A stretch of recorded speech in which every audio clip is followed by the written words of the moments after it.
আসসালামু আলাইকুম, সবাই কেমন আছেন? আলহামদুলিল্লাহ, আমি ভালো আছি।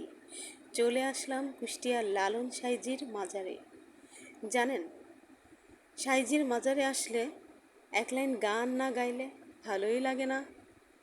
খাঁচার ভেতর অচিন পাখি কেমনে আসে যায়, তারে ধরতে পারলে মনো বেড়ি, ধরতে পারলে মনো বেড়ি দিতাম পাখির পার কেমনে আসে যায়। এটা মাজারের ভেতরের অংশ, পাশেই সাইজির ভাস্কর্য। আল্লাহ হাফেজ।